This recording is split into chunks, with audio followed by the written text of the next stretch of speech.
Welcome, everyone, to Easy History Podcast. Sometimes history feels like just names and dates.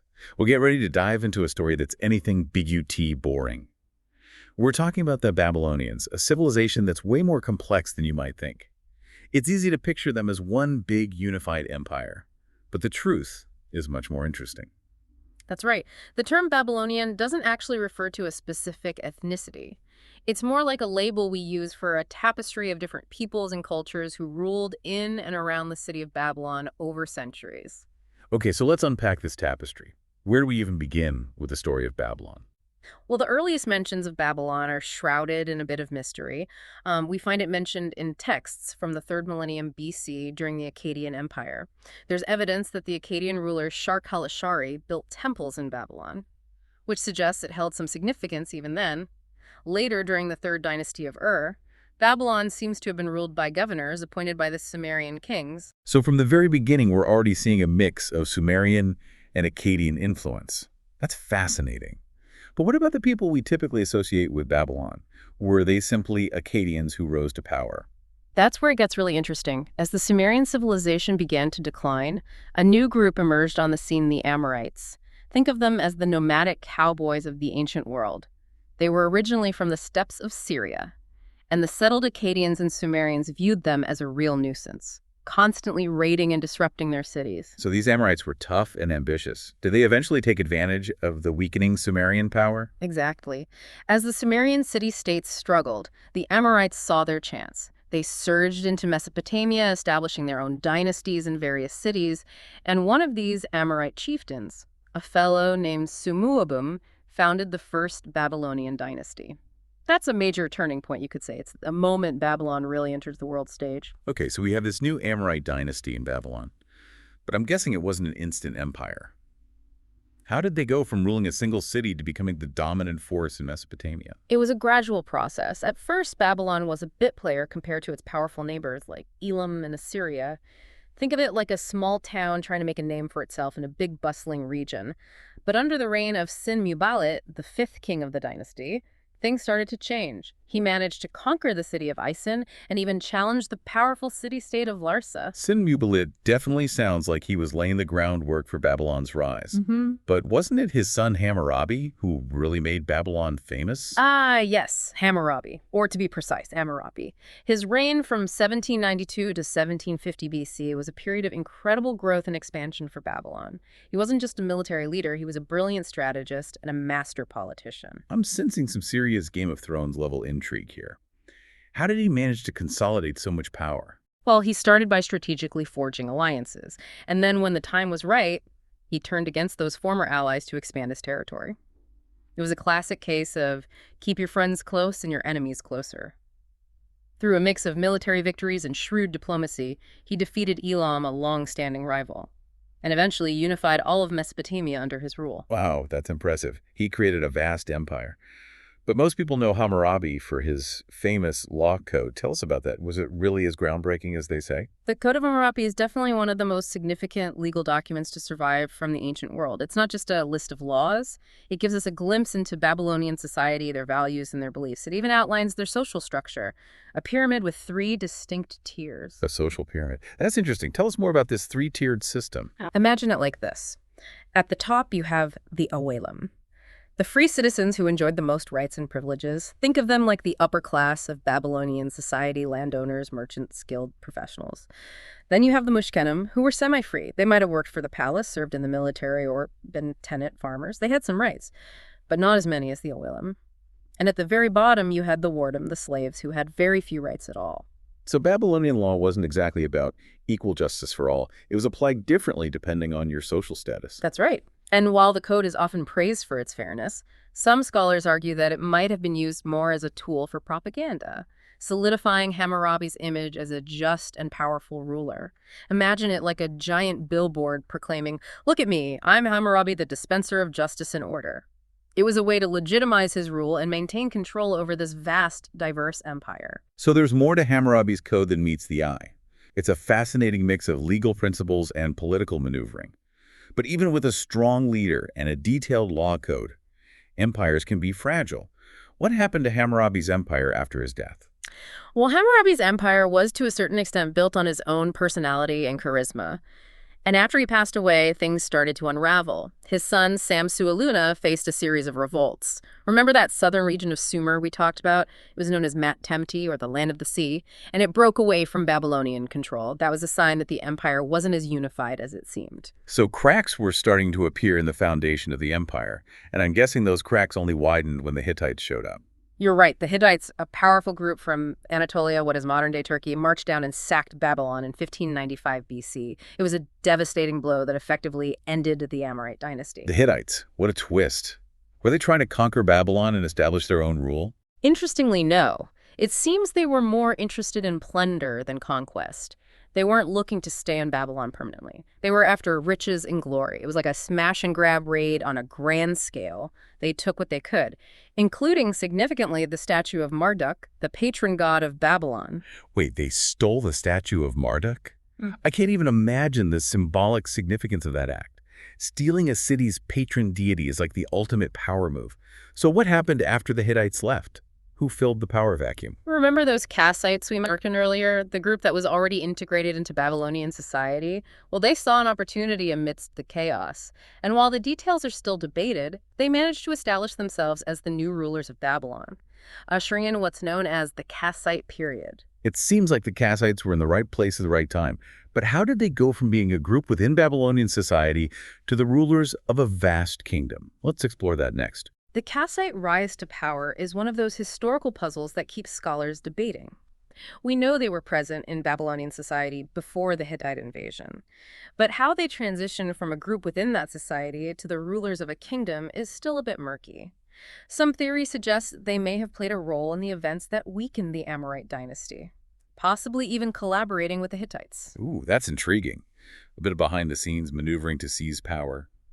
So once they were in charge, what was Kassite rule like? Did they try to impose their own culture and traditions on Babylon?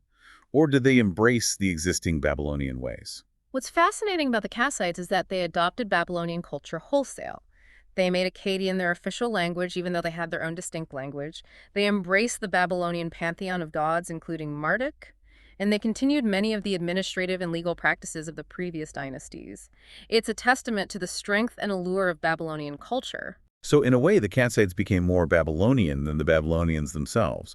But I'm guessing they weren't just content to maintain the status quo. Did they leave their own mark on the empire? They did. The Kassites ruled for an impressive 400 years. That's longer than many of the more famous dynasties. And during that time, they achieved some notable successes. They reunified Mesopotamia, bringing back those regions that had broken away after Hammurabi's death. And under King Kurigalzu, they even launched a successful campaign against Elam, sacking their capital city of Susa. That's quite a feat, taking the fight to Elam on their own turf. Kurigalzu, I must have been a formidable ruler. What else do we know about him? He was known for his administrative reforms and building projects. He even established a new capital city, Dur-Kurigalzu, north of Babylon. This new capital wasn't meant to replace Babylon. It was more about consolidating Kassite control and managing trade routes. Think of it like a second headquarters, a strategic move to streamline their administration and project power across the empire. So the Kassites weren't just maintaining Babylonian traditions, they were extending upon them and adapting to the changing political landscape. But 400 years is a long time. Surely there must have been some internal drama and power struggles along the way. There were definitely some interesting moments. During the Amarna period in the 14th century BC, we get a glimpse into the world of international diplomacy and royal intrigue. This was a time when the kings of Hadimatani, Assyria, and Karduniash, that was the Kassite name for Babylonia, were all part of a network known as the Great Kings. They exchanged letters and gifts with each other, and even with the Egyptian pharaoh. It sounds like a high-stakes Game of Thrones, ancient style. It was, and the letters we have from Bernabariash II, a Kassite king, to the Egyptian pharaoh are particularly fascinating. They're full of complaints. He whines about everything, from the quality of the gifts he received to the perceived disrespect shown to his daughter, who was married to the pharaoh. He even complains about the pharaoh daring to communicate with the king of Assyria, whom he considered a subordinate. Wow, he sounds like a real piece of work. Was he just a thin-skinned ruler? Or was there more to his complaints? That's the debate among historians. Some see these letters as the ramblings of an insecure king desperate for recognition, but others argue that there was a calculated strategy behind his complaints. He may have been deliberately testing the boundaries of diplomacy, trying to assert his authority even if it was through passive-aggressive whining. It's hard to say for sure what his motives were. But these letters give us a fascinating glimpse into the power dynamics of the time. So the Kansite period wasn't just about stability and cultural assimilation. There was plenty of drama unfolding on the international stage. But if they were so successful for so long, what ultimately led to their downfall? Well, a long reign eventually came to an end. And it was a rather messy collapse. The constant conflicts with the rising power of Assyria took their toll, weakening the kingdom. And then in a recurring theme in Babylonian history, Elam launched another invasion, sacking Babylon and Menshio, you guessed it, carrying off the statue of Marduk. Seriously, those Elamites and Marduk's statue, it's like a long-running feud. So who stepped into the power vacuum this time? Did Babylon descend into chaos? Not exactly. Amidst the turmoil, a new dynasty arose this time from the city of Isin. We call it the Second Dynasty of Isin to distinguish it from the much earlier Sumerian one. Okay, so a new dynasty, a new hope for Babylon. What were they like as rulers? Did they manage to restore order and stability? They did to an extent. One of their most notable kings was Nebuchadnezzar II, who, like the Kassite king before him, successfully campaigned against Elam, recaptured Susa, and brought back, drumroll please, the statue of Marduk to Babylon. It seems reclaiming that statue was a point of pride for any Babylonian ruler. It's almost comical at this point. Poor Marduk constantly being kidnapped and repatriated. But it also highlights the symbolic importance of that statue. Whoever controlled it was making a statement about their dominance over Babylon. What else made the Second Dynasty of Isin significant? What's interesting about this dynasty is that they were potentially the first truly Akkadian dynasty to rule Babylon. Remember, way back at the beginning we talked about the Akkadian influence on early Babylon. Well, now we're seeing a dynasty that might have had direct Akkadian lineage taking center stage. So we're coming full circle in a way back to those early roots of Babylonian culture. But I'm guessing their reign wasn't without its challenges. What new forces were at play in Mesopotamia? The ethnic landscape of Babylonia was becoming increasingly complex. New waves of Semitic peoples were migrating into the region, Arameans, Suteans, and most significantly, the Chaldeans. And at the same time, Assyrian pressure on Babylon was growing. What had once been a rivalry was now morphing into something more like overlord versus vassal. So Babylon was stuck between a rock and a hard place. New migrations adding to the internal mix and the looming threat of Assyrian domination. How did they navigate this precarious situation? It was a tumultuous time with periods of direct Assyrian rule interspersed with Babylonian revolts. It was during one of these periods of Assyrian turmoil that a new leader emerged, a man named Nabopolassar. Ah, Nabopolassar, the founder of the Neo-Babylonian Empire. Tell me more about him. Was he a Babylonian nobleman, a military general, a cunning politician? Where did he come from? His origins are a bit shrouded in mystery. We don't know his exact background, but he was possibly of Chaldean descent, and he was definitely a shrewd opportunist. He saw the Assyrian civil war as his chance to stage a rebellion and break free from their control. So he was a rebel leader who capitalized on Assyrian weakness. It sounds like a risky move. Did it pay off? It did. Nabopolassar moved swiftly, conquering key cities and declaring himself king of Babylon. And he didn't stop there. He knew that to truly defeat the Assyrians, he needed allies. So he formed a strategic partnership with the Medes, a powerful Iranian people who also had a bone to pick with the Assyrians. The classic team up against a common enemy. It sounds like the stage was set for an epic showdown. What happened next? The combined forces of the Babylonians and the Medes were relentless. They chipped away at Assyrian power, conquering major cities like Ashur and Nimrud. And finally, in 612 BC, they captured Nineveh, the Assyrian capital, effectively ending the Assyrian Empire. Wow, what a dramatic turn of events. Nabopolassar, the rebel leader, toppled one of the mightiest empires of the ancient world. It's a real underdog story. But what happened after the victory? Did Nabopolassar rule this new empire for many years? Nabopolassar laid the foundation for what would become the Neo-Babylonian Empire, often referred to as the Chaldean Empire. But it was his son, Nebuchadnezzar II, who would truly solidify its power and lead it to its golden age. Nebuchadnezzar II. Now, there's a name that echoes through history. He's probably the most famous Babylonian ruler of them all. What made him such a significant figure? Well, Nebuchadnezzar II inherited his powerful empire from his father. I'm guessing he wasn't content to just rest on his laurels. Did he try to expand the empire even further? He did. Nebuchadnezzar II was a really ambitious ruler. He understood the importance of alliances, and to solidify that Babylonian-Median partnership, he married Amytis, the daughter of the Median king Cyaxares. A strategic marriage to cement an empire. Sounds like something straight out of Game of Thrones. So he had the Medians on his side.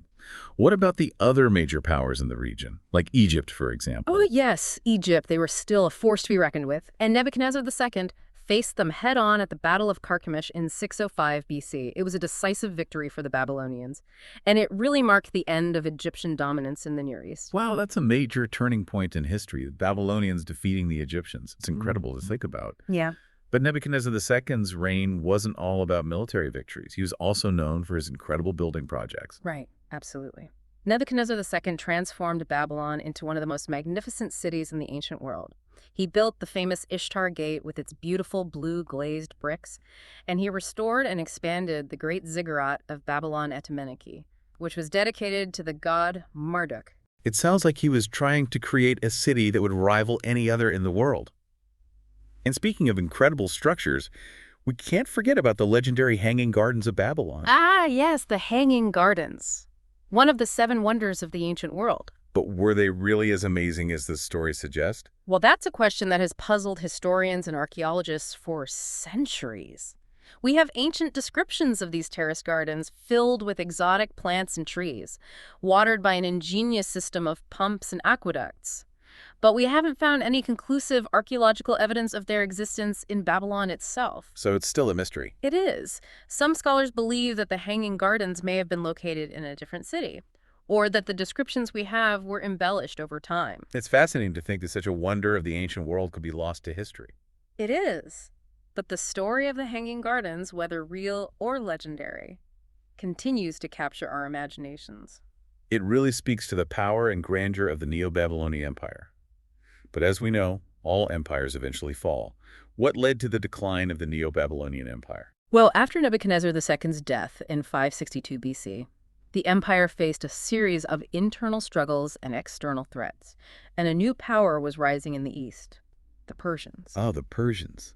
Led by Cyrus the Great. He's kind of a legendary figure in his own right. He is, and in 539 BC, Cyrus conquered Babylon, bringing an end to the Neo-Babylonian Empire. So Babylon, the city that had once ruled over much of the ancient world, was now under the control of the Persians. It's a reminder that even the mightiest empires are not invincible. That's a great point. The story of Babylon is a story of rise and fall, of power and ambition, but also of cultural exchange and adaptation.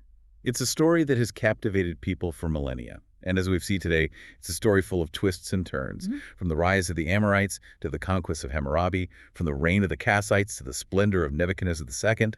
The history of Babylon is a testament to the resilience of human civilization. And it's a reminder that even as empires crumble, their legacies can endure for centuries to come. I couldn't have said it better myself. Well, folks, that's it for our deep dive into the history of Babylon. We hope you've enjoyed this journey through time, and we hope you've gained a new appreciation for this fascinating and complex civilization.